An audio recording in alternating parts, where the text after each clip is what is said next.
Okay, so we're in the midst of World War One, and in Europe the war is raging on. But remember, the United States and Woodrow Wilson had taken a stance of neutrality, and they didn't want to get involved in this conflict for a number of reasons, and they didn't even really know whose side they would be on in the beginning.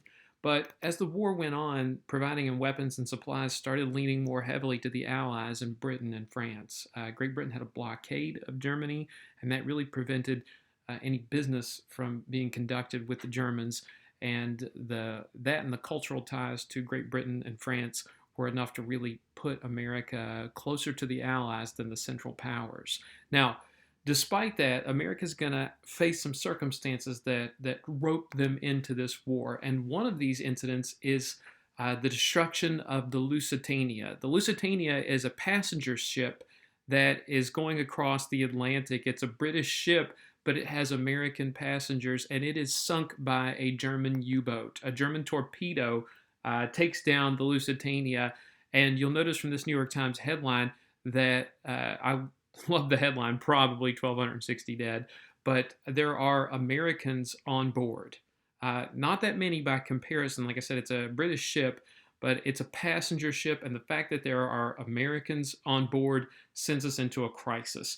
And Americans are obviously upset. They want something to be done, and Woodrow Wilson urges calm. He says, "Listen, we gotta make sure that we stay out of this conflict. Yes, this is sad; it's a tragic loss of life, but we don't want to get involved in the war over this." Now, it's fair to point out too that Germany had actually taken out full-page ads in American newspapers, including the New York Times, warning people that it was not safe to cross the Atlantic. And the Lusitania, most historians now believe that not only was it carrying passengers, but it was carrying weapons as well. And so the Germans saw this as a legitimate target. Now, to try to ease tensions a little bit and make sure the United States does not get involved in the war, the German Kaiser gives what's known as the Sussex Pledge. This was a promise that the Germans would not target passenger ships for destruction as they crossed the Atlantic. That warships were fair game, obviously, and so were supply ships, but ultimately they would avoid torpedoing anything that was a passenger ship or designated as a passenger ship. And for the moment in 1915, this placates the Americans. Woodrow Wilson's able to use this and keep Americans calm. But as time wears on and the war goes further, remember, Germany has a problem with resources. They had wanted to become self-sufficient. For a long time, the British blockade is making their resources start to wear thin, and so they have to put the crunch on other countries as well. So they have to start thinking about targeting passenger ships, supply ships, any ship that can prevent the British from getting help, or the British and French and the Allies in general.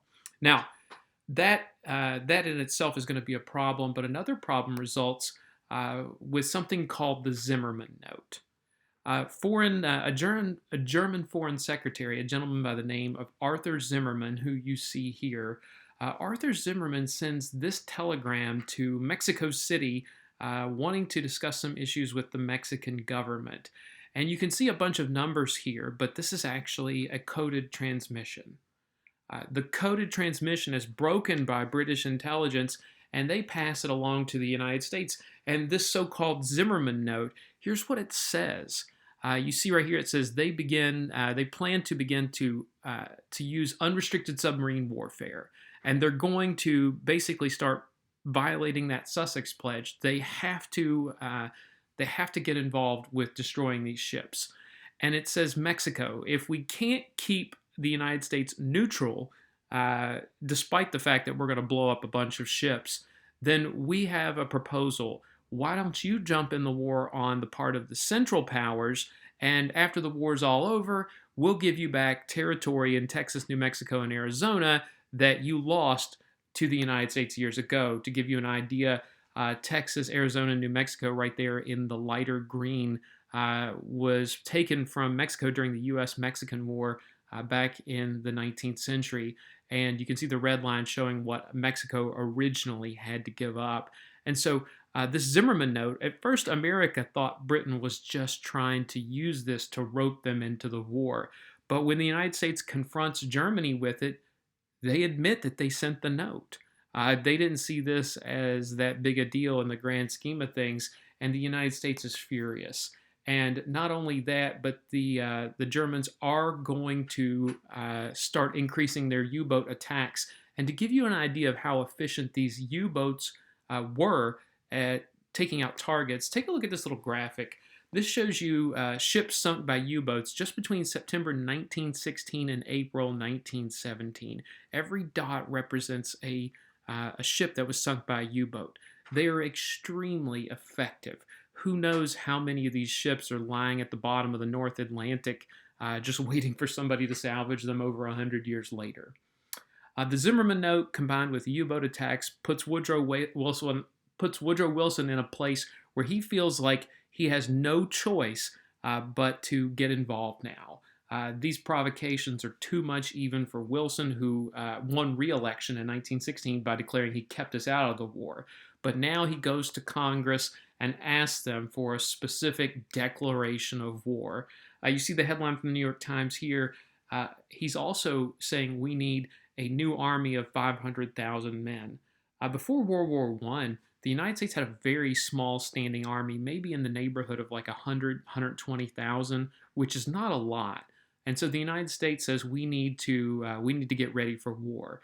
And part of the speech that Woodrow Wilson gives to Congress to get them to declare war is a line that we must make the world safe for democracy. And I'm going to show you part of that little speech here in a second.